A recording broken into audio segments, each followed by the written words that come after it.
যে নামনি অসমখন বাংলাদেশী মিয়াৰ সচৰণীয়া পথাৰ নহয়। NRCৰ ভিত্তিবৰ্ষ 1951 চন গঠন কৰিব লাগে। ডাঙৰীয়াই যি সংবাদ মাধ্যমৰ আগত যি মন্তব্য দাঙি ধৰিলে, সেই মন্তব্য আমি হিন্দু ৰক্ষা অসমে আমি সমৰ্থন জনালো যে নামনি অসমখন বাংলাদেশী মিয়াৰ সচৰণীয়া পথাৰ নহয়। আৰু আমি ভাৰত চৰকাৰ আৰু ৰাজ্য চৰকাৰক আমি আহ্বান জনাইছো আৰু আমি আহ্বান জনাই আহিছো যে NRCৰ ভিত্তিবৰ্ষ 1951 চন গঠন কৰিব লাগে আৰু 51 চন NRCৰ ভিত্তিবৰ্ষ কৰি এই বাংলাদেশী মূলৰ মিয়াসকলক অসমৰ পৰা খেদোৱাৰ ব্যৱস্থা কৰক। প্ৰয়োজনত বাংলাদেশৰ চৰকাৰক হেঁচা প্ৰয়োগ কৰক যে তোমাৰ মানুহখিনি যাতে বাংলাদেশে গ্ৰহণ কৰে, তাৰ কাৰণে উচিত ব্যৱস্থা গ্ৰহণ কৰক। আৰু আগন্তুক দিনত নামনি উজনি অসমৰ পৰা বিভিন্ন যোৱা ৰাতি আমি চাইছো বাছ যোগে বা ট্ৰেইন যোগে বিভিন্ন বাংলাদেশী মূলৰ মিয়া নামনি অসমত আহি থিতাপি লৈছে। ইতিমধ্যে আপোনালোকে গম পায় যে ধুবুৰীৰ নিচিনা ঠাইত 80% মুছলমান বাংলাদেশী মিয়াৰ মুছলমান সোমাই গ'ল।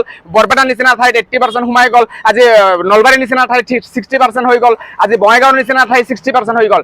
কিন্তু এই য'ত য'ত বাংলাদেশী মূলৰ মিয়াৰ জনসংখ্যা বাঢ়িছে, তাতে তাতে কিন্তু হিন্দুৰ বা খিলঞ্জীয়া মানুহৰ ওপৰত আক্ৰমণ হৈছে। উদাহৰণস্বৰূপে বৰপেটা বিগত কিছুদিন ধৰি আপোনালোকে ভবানীপুৰৰ বামুণগুৰিত যি খিলঞ্জীয়া ৰাইজৰ খিলঞ্জীয়া হিন্দুৰ ওপৰত যি বৰ্বৰ আক্ৰমণ কৰিলে, তাৰ সমান্তৰালভাৱে বৰপেটা দৰংকুচিত আক্ৰমণ কৰিলে। কিছু বছৰ আগত বেলতলাত 40টা ঘৰত অগ্নিসংযোগ কৰিলে। তাৰ কিছুদিন পূৰ্বে গোবৰ্ধনে কলেজৰ মাটি মিয়াই কাঢ়ি লৈ যি দখল দিলে, সেয়া কিন্তু হিন্দু ৰক্ষা সেনা অসমে সহ্য নকৰে। আৰু আগন্তুক দিনত বিভিন্ন দল সংগঠন আমাৰ লগত যোগাযোগ কৰিছে, ৰাইজেও যোগাযোগ কৰিছে। এই ধৰণৰ যদি ঘটনা সিহঁতে পুনৰুদ্ধাৰ ঘটনা গঢ়ি তোলে, ম্যানমাৰৰ দৰে কিন্তু পৰিস্থিতিৰ সৃষ্টি হ'ব। আৰু তাতে যদি কোনো অপ্ৰীতিকৰ ঘটনা ঘটে, এই চৰকাৰখনে জগৰীয়া হ'ব। নমস্কাৰ।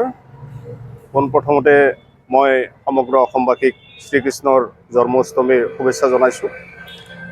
আৰু আজিৰ আমাৰ মূল বিষয়বস্তুটো লৈ আমি আপোনালোকৰ সংবাদ মাধ্যমৰ জৰিয়তে অসমবাসীৰ লগতে এই অসম চৰকাৰখনক আমি জনাব বিচাৰোঁ, যিখন চৰকাৰে আজি জাতি মাটি ভেটি আৰু হিন্দুত্বৰ সুৰক্ষাৰ কথা কৈ তেওঁলোকে হাতে ভৰিয়ে ধৰি ভোট খুজিছিল, আজি সেই হিন্দু মানুহৰ যিটো সুৰক্ষা প্ৰদানত তেওঁলোকে ব্যৰ্থ বুলি জল পট হৈ পৰিছে।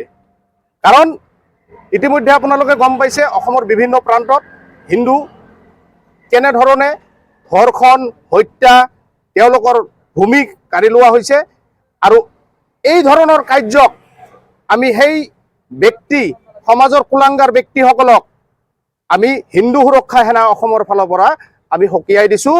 অনাগত দিনত তেওঁলোকে যদি তেওঁলোকৰ এই কাৰ্যৰ পৰা বিৰত নাথাকে, তেতিয়াহ'লে কিন্তু হিন্দু হাত সাৱটি বহি নাথাকে।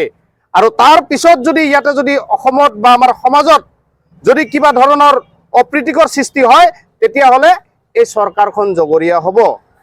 ধন্যবাদ।